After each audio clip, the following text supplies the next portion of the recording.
I like Chris Coons a lot, with his own family or with Dan Sullivan's family. Both are great photos. But I want to ask a similar set of questions from the other side, maybe.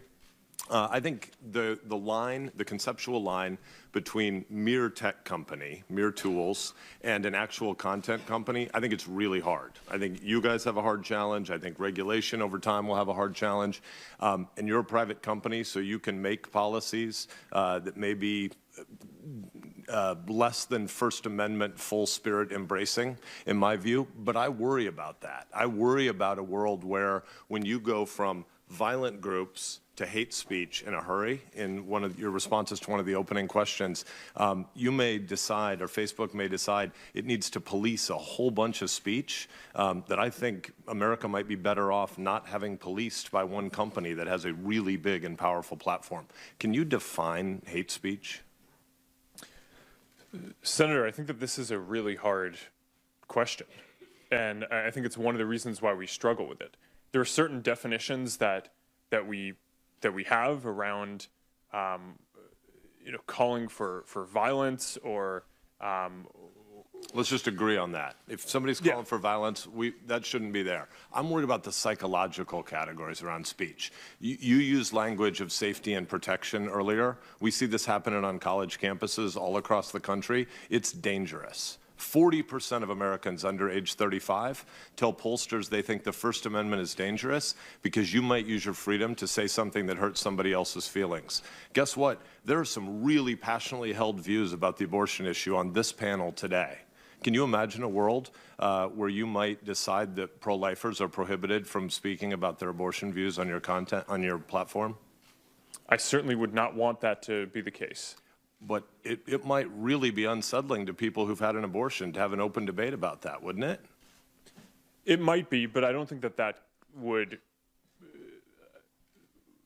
fit any of the definitions of what we have.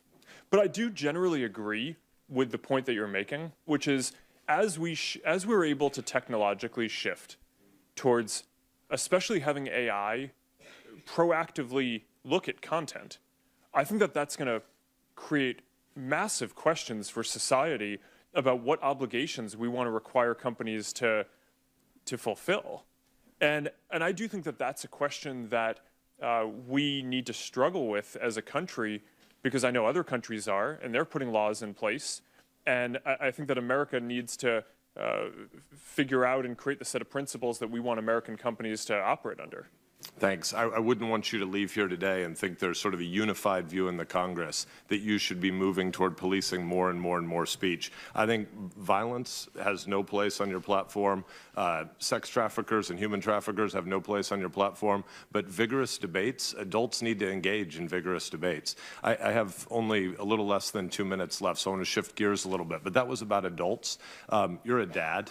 I'd like to talk a little bit about social media addiction. You started your comments today by talking about how Facebook is and was founded as an optimistic company. You and I have had conversations separate from here. I don't want to put words in your mouth, but I think as you've aged, you might be a little bit less idealistic and optimistic than you were when you started Facebook. As a dad, do you worry about social media addiction as a problem for America's teens? Well, my hope is that we can be idealistic but have a broad view of our responsibility. To your point about teens, this is certainly something that I think any parent thinks about, is how much do you want your kids using technology? At Facebook specifically, I view our responsibility as not just building services that people like, but building services that are good for people and good for society as well. So we study a lot of effects of well-being of our tools and broader technology. And like any tool, there are good and bad uses of it. What we find in general is that if you're using social media in order to build relationships, right? So you're sharing content with friends, you're interacting, then that is associated with all of the long-term measures of well-being that you would intuitively think of. Long-term health, long-term happiness, long-term feeling connected, feeling less lonely. But if you're using the internet and social media primarily to just passively consume content, and you're not engaging with other people, then it doesn't have those positive effects, and it could be negative. We're almost at time, so I want to ask you one more. Do social media companies hire consulting firms to help them figure out how to get more dopamine feedback loops so that people don't want to leave the platform? No, Senator, that's not how we talk about this or how we set up our product teams. We want our products to be valuable to people, and if they're valuable, then people choose to use them. Are you aware of other social media companies that do hire such consultants? Not sitting here today. Thanks. Senator Markey. Thank you, Mr. Chairman. In response to Senator John Kennedy of Louisiana was one of the many senators who spoke to Zuckerberg today. Here's part of it. Here's what everybody's been trying to tell you today, and I say this gently. Your user agreement sucks. I'm going to suggest to you that you go back home and rewrite it. And tell your $1,200 an hour lawyers, no disrespect, they're good. But tell them you want it written in English. Senator Kennedy joins us tonight. Senator, thanks for coming on. You bet. What was the point of this hearing? What laws are you all considering to constrain Facebook? You know, Tucker, I was mildly disappointed with the hearing. I mean, I wanted the point to be, I wanted Mr. Zuckerberg to step up to the plate and say, look, 3 words, I'm on it. I get it. It can be fixed. I'm going to fix it, and we'll do it together. That's not what I heard. I just didn't feel like we connected with Mr. Zuckerberg today. I mean, look, Facebook is an extraordinary company. It's done magical things, but it's clear that the digital promised land has some minefields in it. One's the privacy issue. The other is the propaganda. And I don't want to have to vote to regulate Facebook, but by God, I will, unless they're willing to step up to the plate and address those 2 issues. I think they can. I hope they can. If they can't, we've got a bigger problem than just what we talked about today.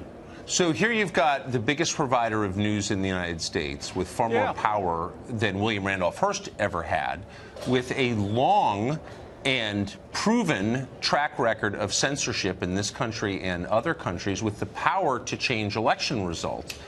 You don't think that's enough of a threat right there to act? Well, I think that's a very important issue. Senator Cruz, Senator Sass made that point. I ran out of time. I wanted to make that point. I mean, everybody says, and I think it's true, poison is being spread on social media. Okay, what's poison? Right. Define poison. And look, I wanted a lot of our Democratic friends have made a big deal about, well, Cambridge Analytica, and they worked with President Trump. I wanted to ask Mr. Zuckerberg today about this statement that was made by somebody, Ms. Carol Davidson from President Obama's re-election campaign in 2012. This is what she said. She ran media analytics for the president. She said, Facebook was very candid that they allowed us to do things they wouldn't have allowed someone else to do because they were on our side. Right. I wanted to ask if that's an accurate statement, but I ran out of time. So you don't think, I mean, finally, the Congress would have really uniquely the ability to get this under control if you think that too much power is vested in one company and they're, in effect, enemies of the First Amendment. I know Republicans don't like to regulate things, but do you think we're approaching a point where, for the good of the public, that may need to be done? I don't think we're there yet, but I think a lot of it depends on how Mr. Zuckerberg reacts to this. I'll say it again, there are 2 issues. One's a privacy problem, the other is a propaganda problem. And the issue there is, how do we solve it without impinging on people's First Amendment rights? Now, that's a tough one. It is a tough one. And I want to be assured, didn't get it today, maybe we'll get it in the second round, that Facebook is not politically biased one way or the other. I don't want them pitching for the Republicans. I don't want them pitching for the Democrats either, though. Yeah, well, they are. Senator, thank you. Great to see you. You bet, Tucker.